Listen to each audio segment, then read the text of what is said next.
Find the top brands, inspiration, and great value you need to own your style now at Macy's VIP sale.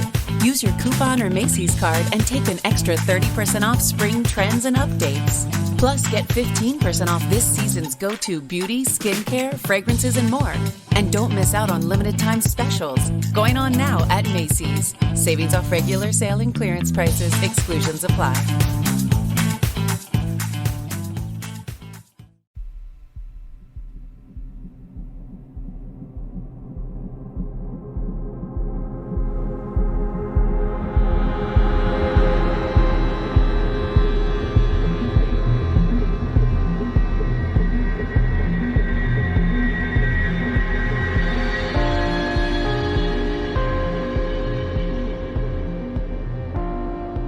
Hello and welcome to mini episode 138 of Real Life Ghost Stories, and I have 5 spooky stories for you today, and the last story comes from August the 5th, 2021, and story number 1 comes from Ryan.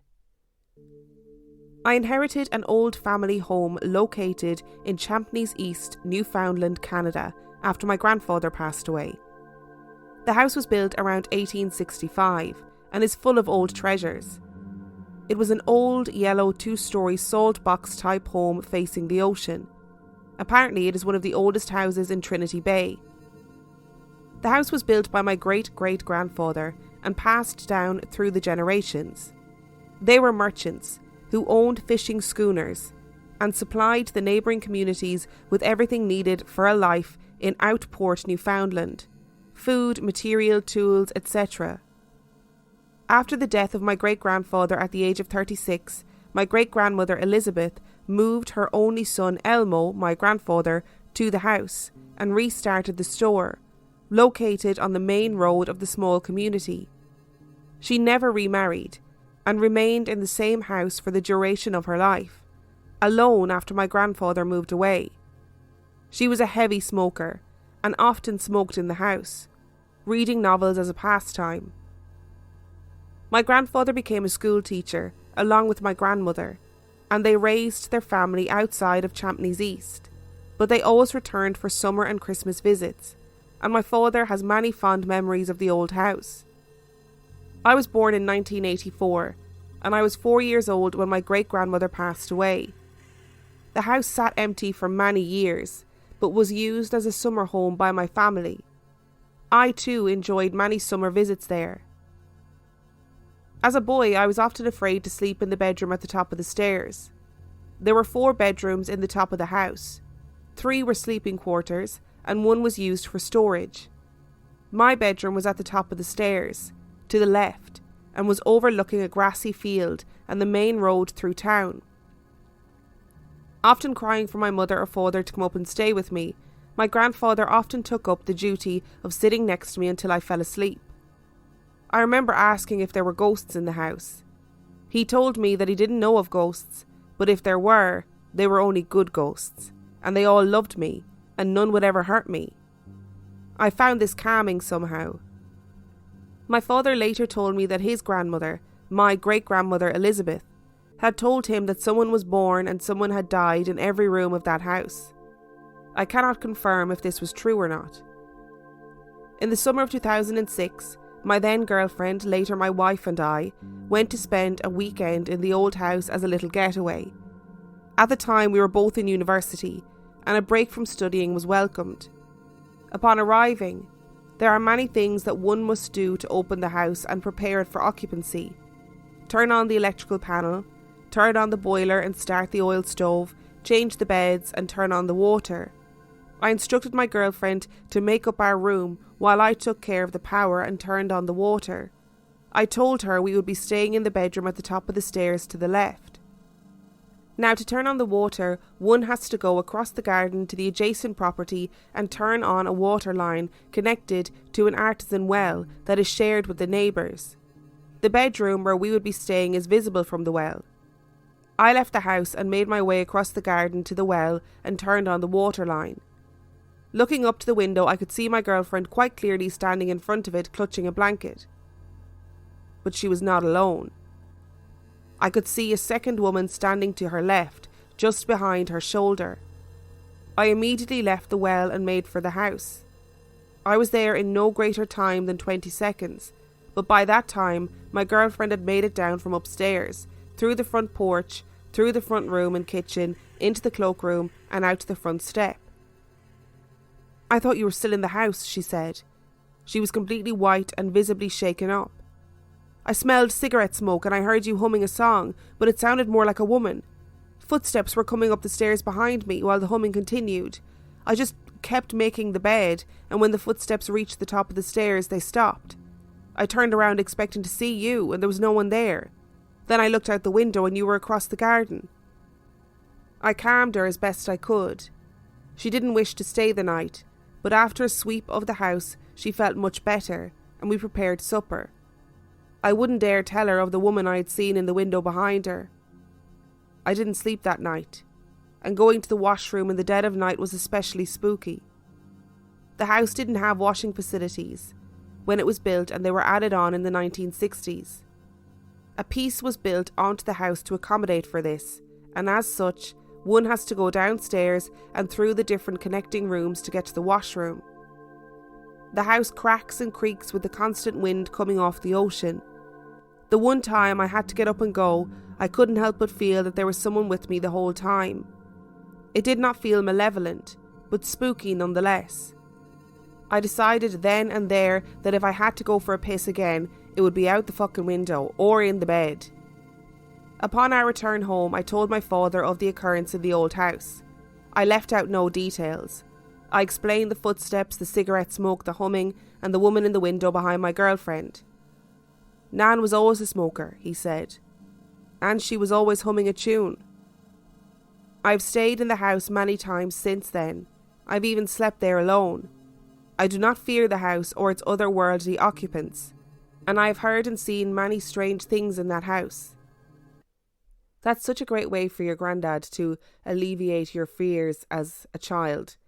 To say, "I don't know if there are any ghosts, but if they are here, they love you and they're here because they want to look out for you." Because it's not dismissing a child's fears, but it's also not adding to the fears by saying there might be ghosts and they might be here to get you. I don't know. And it makes so much sense that if something has been in your family for generations, if that property has been in your family for generations, and your family, your grandparents, your great-grandparents were so proud of it, it makes so much sense that they would stick around because it means so much to them in life. And it probably, it probably brings your grandmother joy that the house is being used, the house has life in it, the house is being used even if it's only for a weekend, to see somebody coming in and making the beds and opening the windows and doing all those things. It must be lovely. And story number 2 comes from Brittany. My grandfather passed away 2 years ago. I was very close to him, and he was a skeptic to anything paranormal. He had a very specific style. At home, he wore grey sweatpants, a white under t-shirt and white tube socks that always seemed to be sliding off his feet, making the sock floppy on his toes. When he was going out for the day, he wore dark blue jeans and usually a grey or blue flannel shirt. When he was camping, he would wear a white fishing hat. He would wear the shirts that had large animals on them, specifically wolves, uncomfortably short denim shorts, his white tube socks, and white Nike tennis shoes. I had moved into a new apartment a couple of years before he passed. It was the first time I'd ever lived alone. I had just finished unpacking my living room, and I'd noticed that it was about 2 a.m. I hadn't set up my bedroom yet, so I had to sleep on my couch. I had just turned off the light and laid down facing the back of the couch. And that is when I felt like someone was watching me. Thinking it was just because I was facing the couch, I flipped over, and standing in the doorway was a man. This man looked identical to my grandfather. Grey sweatpants all the way to the floppy toe socks. We stared at each other for what felt like an eternity, even though it was probably a matter of seconds. He was gone as soon as I blinked. I was so certain it was him that I called home at 2 a.m. to make sure he was all right. He was, thankfully. I told him of my experience, and he swore up and down that I described his father. He would ask me in the following years if I had seen him again, and I was almost heartbroken that I hadn't. The next two stories were dreams after he had passed, but there was something very different about these two in particular. About a month after he passed, I had a dream about something that I can't quite remember. In the dream, I had gotten a phone call from my mom that if I wanted to see my grandpa before he had to go, I needed to come to her house. I showed up at her house and was told to wait at the top of the stairs that came up from my grandparents' basement apartment. I was so worried that my siblings were going to miss him. I kept stepping away from the stairs, and my mom said if I move from my spot I will miss seeing him. I stayed put, crying because if he had to go, I wanted my siblings to say goodbye too. He finally came up the stairs, embraced me in a hug and said, "Sorry it took so long, kid, but know I love you very much." I told him I missed him and needed him to stay. He told me he couldn't stay. He let me go and walked away. My dream then went back to the dream I was having before the phone call like nothing happened. My second dream happened about 2 weeks ago. Again, I was having a mundane dream about my mom and I. Weird dream stuff. My dream again abruptly changed, and I walked into the break room at my job. Sitting in the chair across the room was my grandfather. He stood up, standing in his camping hat and uncomfortably short shorts, and said, "Took you long enough, kid." I wanted to make sure my mom saw her dad, and when I looked back she was gone. I woke up crying because I felt like I had missed the opportunity to talk to him, and since it's been 2 years since his last visit, I don't know how long it'll take him to visit again. I later found out my mom had been camping that weekend. I think he stopped to see me and her in the ways that he could. I always end up saying the same things when we have these stories about loved ones coming to visit people in their dreams after they've passed. And that is that if you take comfort from it, take comfort from it. Be happy that this has happened to you and embrace it. And your granddad sounds like a stylish man. I'm loving the short shorts. I'm loving the wolf t-shirt. I too wear my socks in a very particular way. I too have them sort of hanging off my feet because it feels more comfortable than wearing them properly. So me and your granddad, we are obviously fashionistas, fashion icons. Today's episode is brought to you by HelloFresh. One woman. I mean, what could possibly go wrong? And her quest to find America's #1 meal kit. You just don't get it, do you? With the cost of groceries going up and up, now is the perfect time to get started with HelloFresh.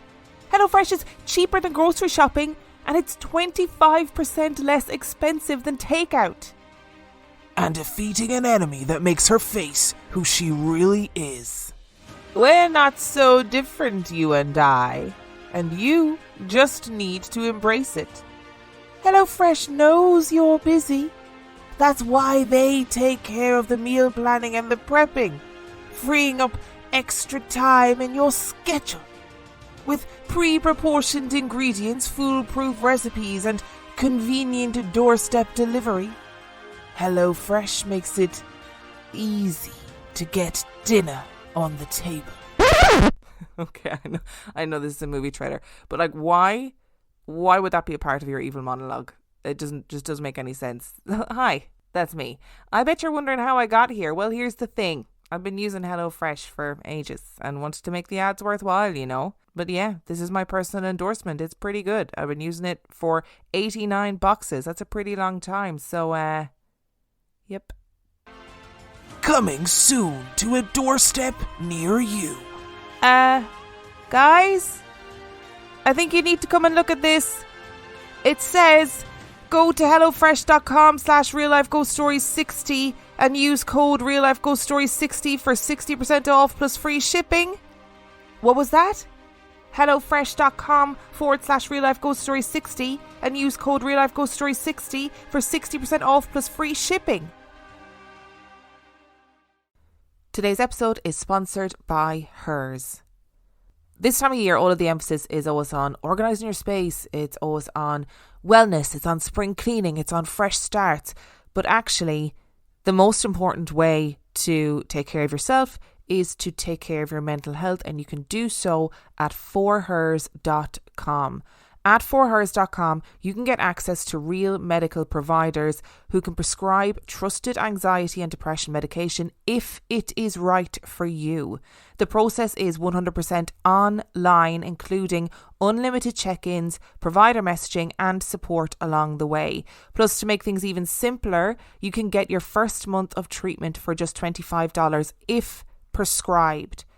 To get started, go to 4hers.com/spring. That's 4hers.com/spring. And I know for some people that getting access to proper mental health care can be a serious source of stress in and of itself. It also can be really difficult to talk to healthcare providers face to face about things like your sexual health, about things like hair loss, and about things like your mental health. That is why Hers makes it simple. Get started today at 4hers.com/spring. That's 4hers, FORHERS.com/SPRING. The offer is only available if prescribed. Prescription products require an online consultation with a healthcare provider who will determine if a prescription is appropriate. The subscription is required. Additional restrictions apply. See website for full details and important safety information. And story number 3 comes from Ben. I'm a tour guide and have worked in several haunted places in Charleston, South Carolina in the US. The city was founded in 1670 and has had its share of haunted and sordid history. I would say that I'm not fully convinced that ghosts are active spirits, but I'm open-minded. A joke with my friends is that makes me agnostic instead of agnostic. But the older I get, the more open-minded I became to the idea of ghosts. Regardless, I've had a lot of strange things happen in my years working in the historic district that fit well within what you could call residual haunts or unexplained encounters that fall short of seeing a ghost. They were enough to creep me out, however. When I was in university, I was an in-costume tour guide at the Revolutionary War dungeon, where the British kept American prisoners in terrible conditions. Dozens died there between 1780 and 1782. My friends frequently had doors slammed on them, heard voices, and there was one time I was finishing up a tour where I swore I saw someone standing right behind me out of my peripheral vision. I looked back and there was no one there. To this day, I'm not entirely sure what it was enough to scurry me out of my tour quickly that day. There have been other encounters in the historic district that have given me the creeps. When I was working late doing grading in my office as a history instructor at our local university, I heard footsteps down the hall. Security and maintenance staff were not there, and I was well awake enough to know that I wasn't hallucinating. The grounds of the university, ironically, were also a Revolutionary War prison camp or hospital in 1780, and faced a great amount of bombardment in the Civil War.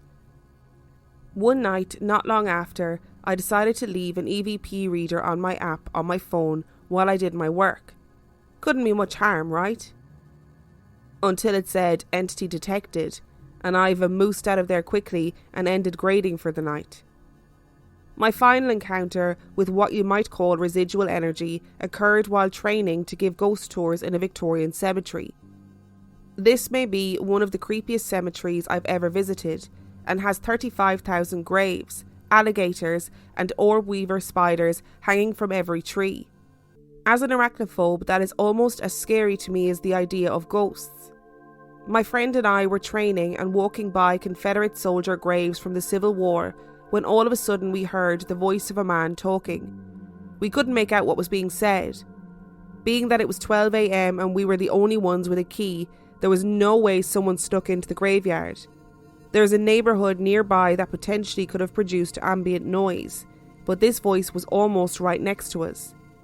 Neither of us had our phones on as we were practicing giving our tour.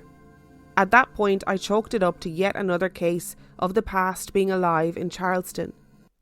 I'm pretty sure that being a tour guide puts you in a position where you're going to experience much more of those echoes through time than the kind of regular person, because you inherently end up spending an inordinate amount of time in these places that have a pretty crazy history and often a history that is fueled by violence and war and pain and sorrow and all of those things that contribute to the theory that the more active a place is during its lifespan as a building, the more likely it is to have these echoes through time, these residual hauntings and residual energies. I always feel like I sound like I'm trying to be all Ghost Adventures when I say residual hauntings or residual energies.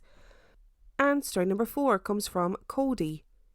And before I start this story was actually written for a podcast, so it's written in kind of a prose style. There is nothing more iconic than the 3-minute shower scene in Alfred Hitchcock's Psycho, where in a series of 50 chaotic cuts, we are exposed to blade and blood, or chocolate syrup in this case, as Bates plunges down into Janet Leigh's naked body.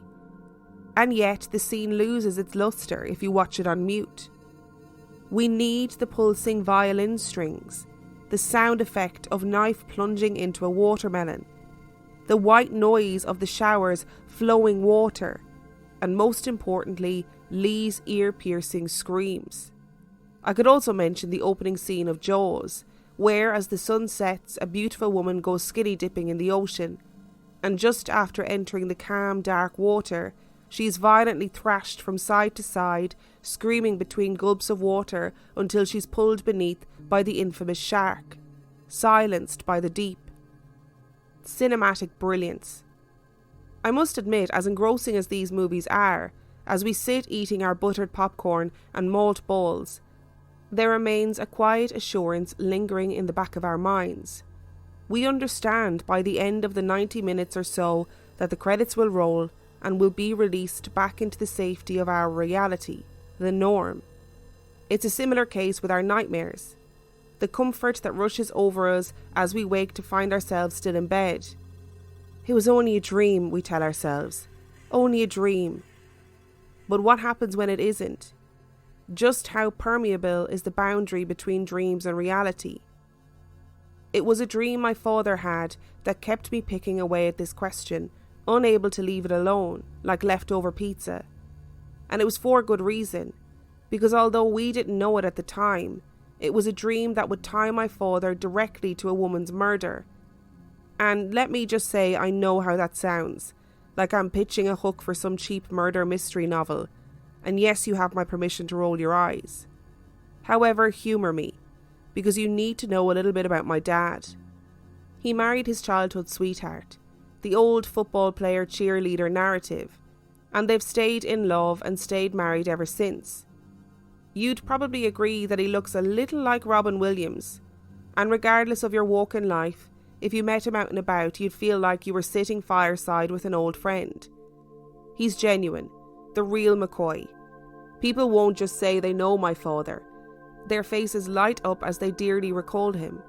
To this day, he owns and operates his own appliance repair business, and if he has a gap between service calls, you'll find him in the cab of his van playing along to the radio on his harmonica, reading from the good book, or enjoying a quick burger.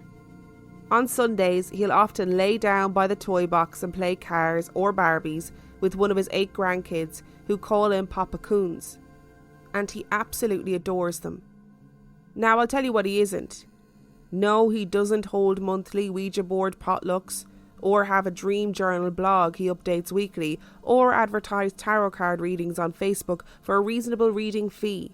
He doesn't have visions, or claim to be a medium, and until this dream, I've never heard him speak of a dream or anything like one, which made it even more naggingly weird.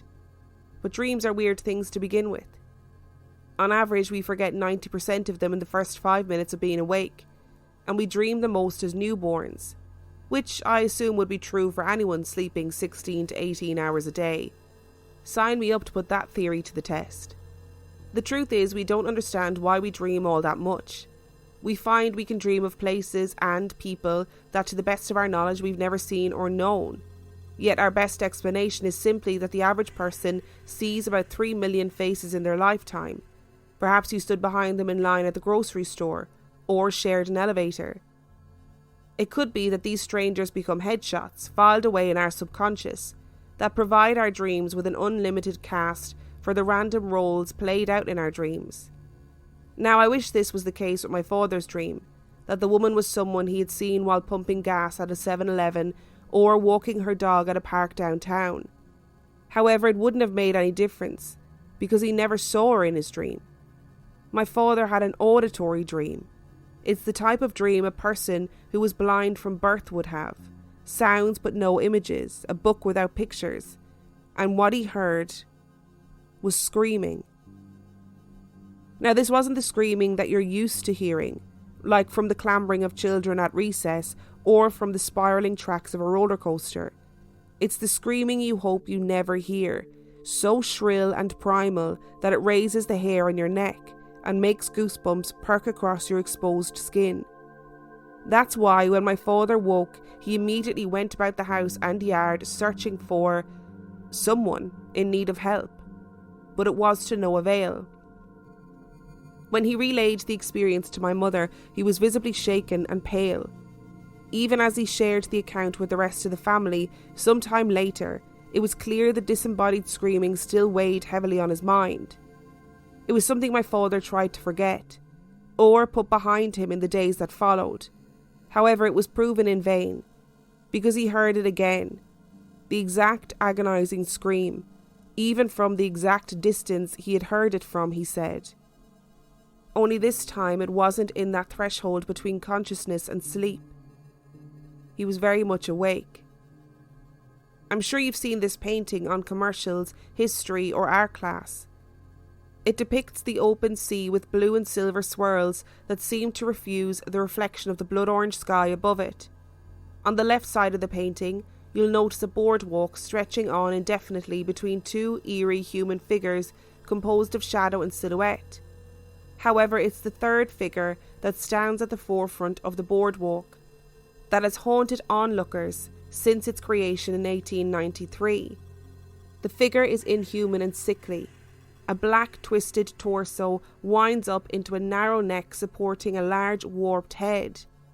The figure's flesh is ashen and its face accentuated by two nostrils that are painted like two dark knots in diseased wood. The creature's snake egg eyes sit askew above a gaping mouth framed in thin blackened lips. The figure's pasty fused hands pressed against its sunken cheeks. Think Macaulay Culkin's aftershave scene in Home Alone. Only in this version, he's an emaciated alien. Edvard Munch appropriately called this painting The Scream. Munch wrote of the experiences that inspired the painting while looking over a long strip of water. He said, "One evening I was walking along a path. The city was on one side and the fjord below. I felt tired and ill. I stopped and looked out over the fjord. The sun was setting and the clouds turning blood red. I sensed a scream passing through nature. It seemed to me that I heard the scream. I painted this picture, painted the clouds as actual blood. The colour shrieked, and this became the scream." There are speculations, of course, like the blood-red sky described in his diary was from the volcanic eruption of Krakatoa that throughout the Western Hemisphere turned the horizon a blazing red. And when he referred to feeling sick, some have ventured to attribute it to a slaughterhouse local to the area of that town, which often filled the streets with an enduring reek that clung to the breeze and the waterways. Makes me think of the labyrinth. Here lies the bogs of eternal stench, the refuge for the refused. Was it enough to turn his stomach, perhaps? The coincidental aspect, though, was his mention of actually hearing a scream. Along this same road overlooking Oslo there is an asylum, one where Edvard's manic-depressive sister was a patient. Perhaps it was the screams that often adorned the halls of these institutions that conjured his muse after visiting his sister. Whatever your opinion of the painting may be, there is no denying its universal application. Whether it's conjured from an eerie dream, the many pages of history, or just beyond the reach of a streetlight, it spans culture, belief and race. It appeals to a primal instinct, our inherent distress call, the human scream. Eva Hart was 7 years old when she looked out over the ocean water at a horde of screaming tourists. Her experience sounds common enough, if she were at a crowded beach. lined with minibar cabanas and surfboard rental shops. Throw in about a dozen meatheads hitting on the skimpy bikini girls, who all the while are endlessly oiling and lotioning, and to top it off, add a few creepers peeping in the background, and you've got yourself a regular paradise. Like Eva Hart, you'd undoubtedly hear screaming, perhaps jestful, flirting of new lovers, or the yelp of a newbie surfer as the board slips out from beneath him.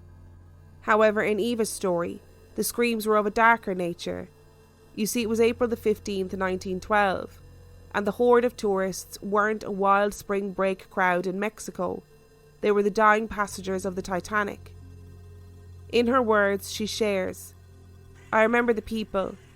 I remember the terrible noise coming from 1,500 drowning people. How can you say what that sounded like? The screams. For some, what followed seemed worse. After the screams, there was dead silence. As much as I respect Leonardo as an actor, and as much as I respect Kate Winslet's boobs as a 13-year-old, when I think of the Titanic, it's Eva's recollection of those final screams that I recall. Few things are as lasting as the jagged emotional scars caused by the pure adrenaline accompanying those that perceive themselves or find themselves standing at the brink of death. Whether they live to wear those scars or not is often a coin toss, heads or tails. Perhaps it's the heightened senses caused by the fight or flight response that give the scream its enduring, disturbing quality, which would explain the exasperation behind the phrase screaming bloody murder. Studies were done where brain scans of volunteers who were exposed to screaming showed that along with the auditory cortex, which is commonly engaged with processing sound, the screaming triggers the emotional core, the brain's fear factory. The more variation or roughness in the scream, the greater the effect it had on the volunteers. It's hard to say, given the controlled environment, if the studies capture the entire scope of the human scream, because screams are a hallmark of chaos. Rarely are they fostered by a controlled environment. After 6 months of running the same paper route in the same neighbourhood, my second eldest brother found himself playing tug-of-war with his leg and a feral dog. The dog had ran up on him as he was folding newspapers on the corner.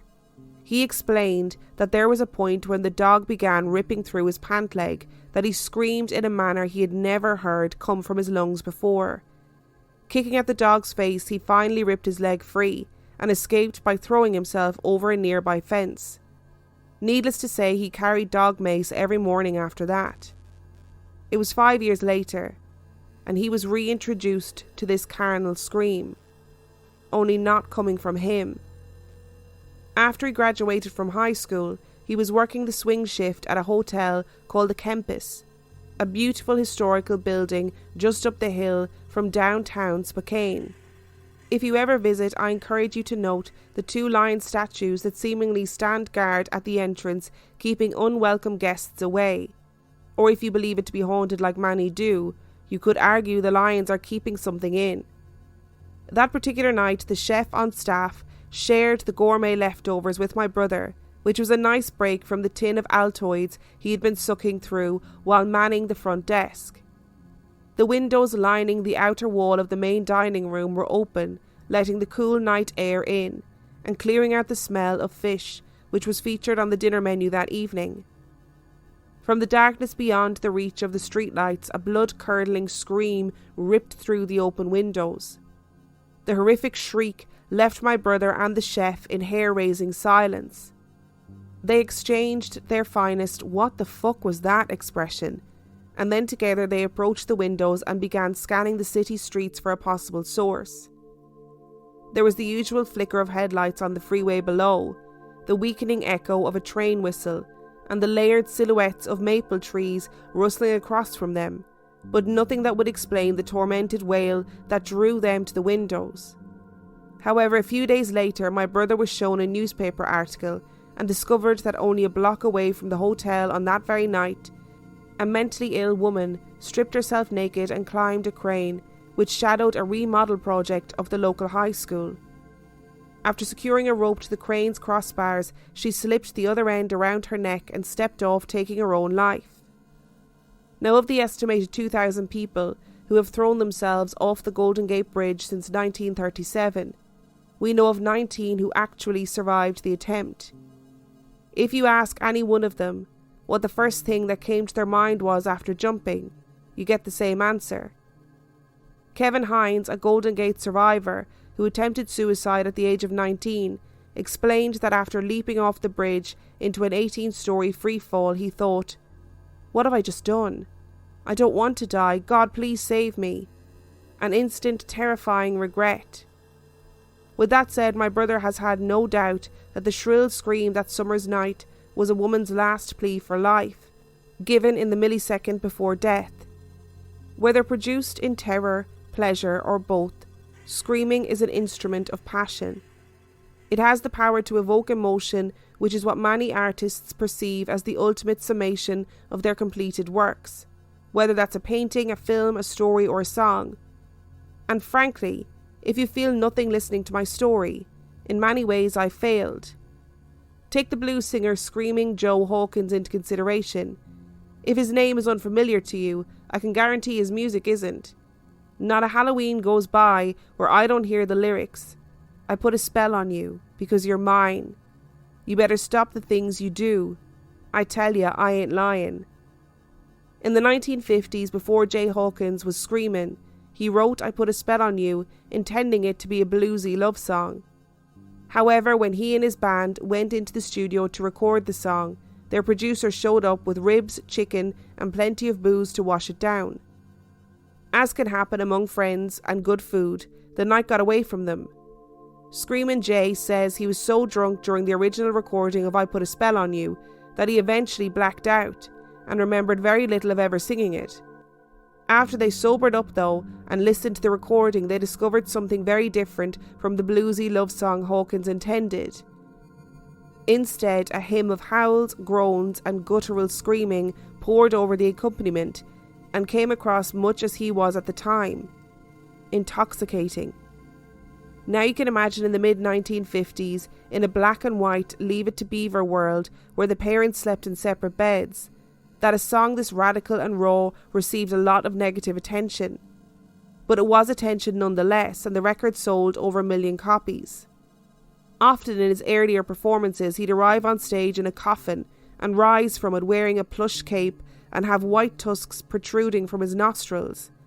He'd often use fog to blanket the stage encircling him as he flaunted rubber snakes or his signature cigarette-smoking skull on a stick, which he named Harry. His performance and sensational screaming of the words I put a spell on you because you're mine branded him Screaming Jay Hawkins. As funky and odd as his performance may appear, his legacy gave roots to the shock rock genre, inspiring the screaming careers of artists like Alice Cooper and Ozzy Osbourne. However, it could be said his haunting performance was haunting him the most. Forced to feed his popularity by performing his song that he later confided felt as though he was destroying it. I imagine it wore on him, night after night, taking his creation, his bluesy love song, and slaughtering it to please the crowd.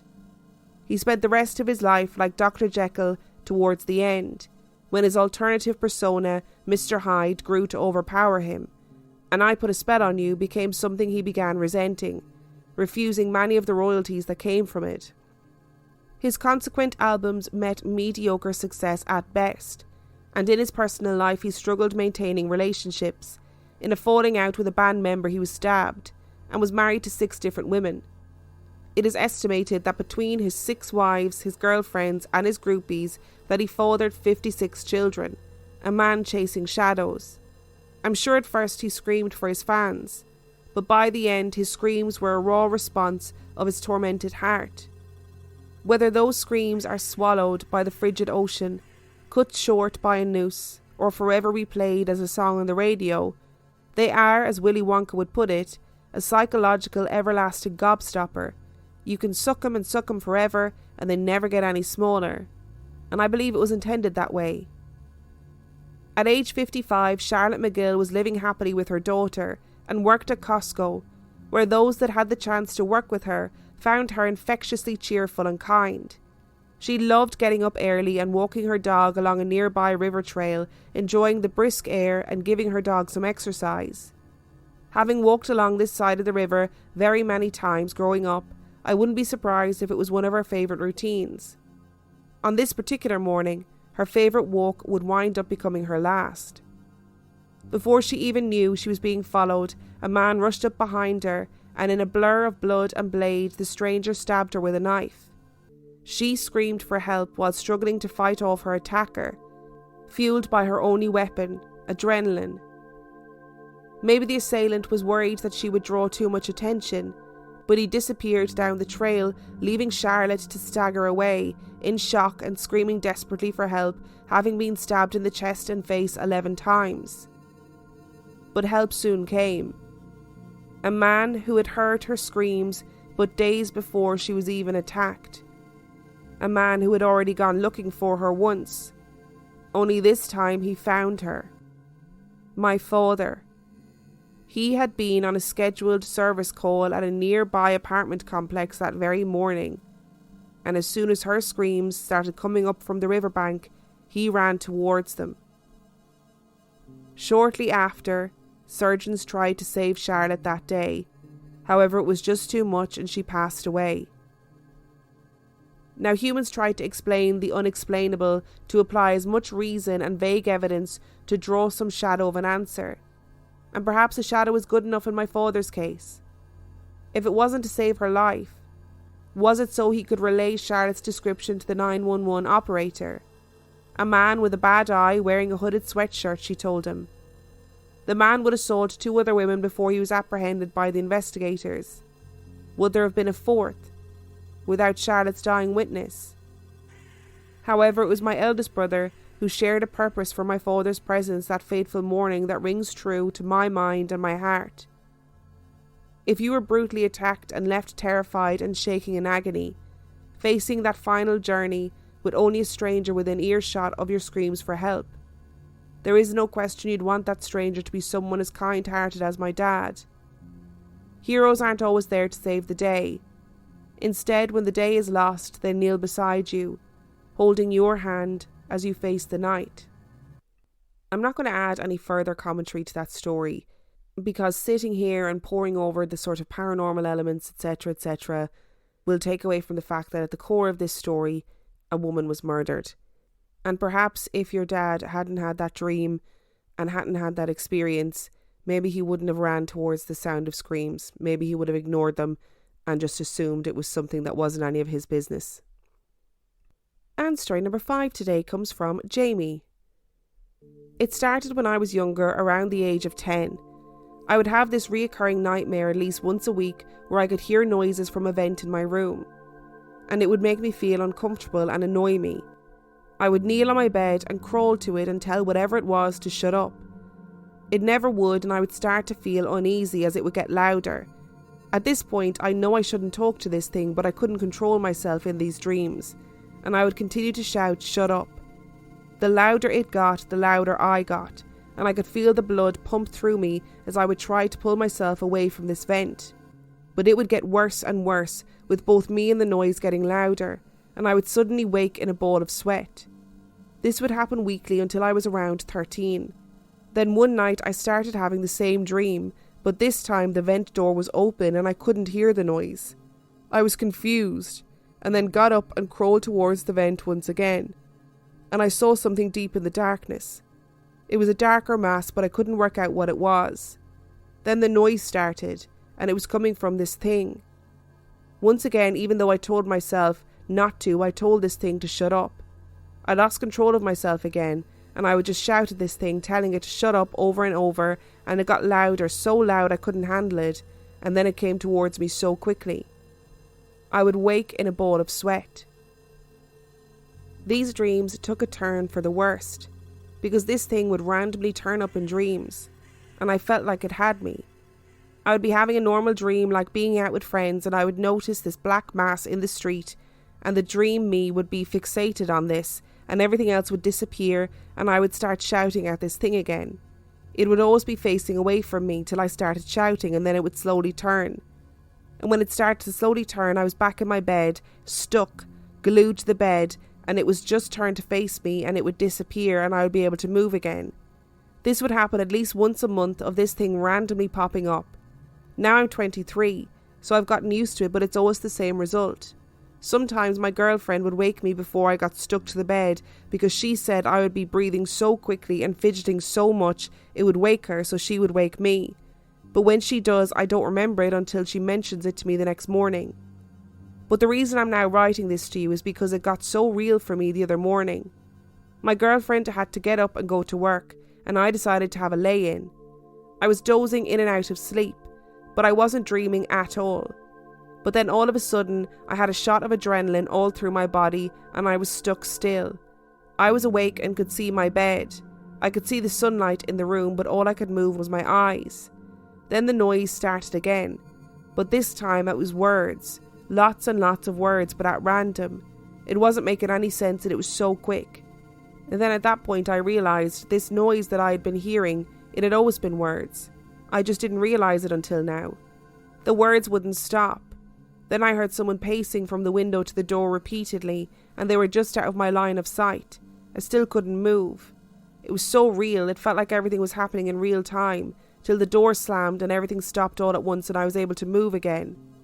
I got up and looked around the house to see who was at home and to see if they'd wandered into my room. But it was only my girlfriend's granddad, and he never leaves his room and never comes upstairs.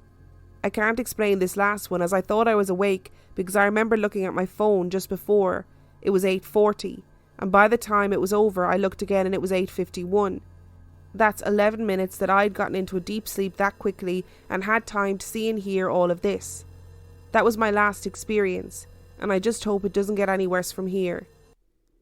I hope for your sake too, Jamie, that it doesn't get any worse, because that sounds pretty crazy. That sounds pretty terrifying, and I would not like to experience that myself at all. Although for future reference, I don't know, I've never experienced sleep paralysis, but obviously reading so many accounts of it on the podcast, apparently if you focus on trying to move one part of your body, like even if it's moving a finger, that can help you snap out of the sleep paralysis state. Thank you so much for listening to today's episode. Thank you to Ryan, Brittany, Jamie, Ben and Cody for sending in your stories. If you would like to know anything about Real Life Ghost Stories, you can find out everything that you need to know on reallifeghoststoriespodcast.com. Remember, the last story came from August the 5th, 2021, and we will be back doing main episodes really soon in the next couple of weeks. Thank you so much for your patience. And on that note, I shall see you next time.